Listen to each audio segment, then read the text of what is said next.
ஐஏஎஸ்ங்கிற ஒரு சிஸ்டமே இந்தியாவில் தாங்க இருக்குது, வேறு எங்கேயும் கிடையாது. நேரடி அதிகாரி வந்து உட்காந்துருவான். 28 வயசில் பாஸ் பண்ணிட்டு மேலே நேராக வந்து எல்லாத்துக்கும் மேலே வந்து உட்காந்துருவான். இன்றைக்கி பிடபிள்யூடி இருப்பான், நாளைக்கு மெடிக்கலில் இருப்பான், நாளைக்கு இது லாவில் உட்காந்துருப்பான். அதுக்கு அடுத்த நாள் பார்த்தீங்கன்னாக்கா எஜுகேஷனில் உட்காந்துருப்பான். என்ன தெரியும்? கணக்கு வழக்கு பார்க்குறவன் தான் அவன். பூரா அதிகாரத்தையும் கையில் எடுத்துக்கிட்டான்.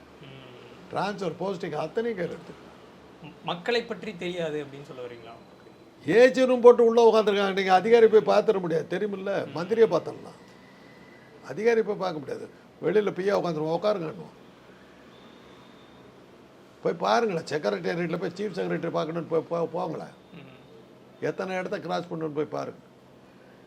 அங்கே ஒரு ஆள் உட்காந்துருப்பான், பிஏன்னு. உட்காருங்க உட்காருங்க கூட சொல்ல மாட்டான். இருங்க, சீட்டு கூட கொடுக்க மாட்டாங்க. ரொம்ப நேரம் நின்றுது, எப்போ பார்ப்பேன் எல்லாம் பார்ப்பார், சொல்லவே மாட்டான்.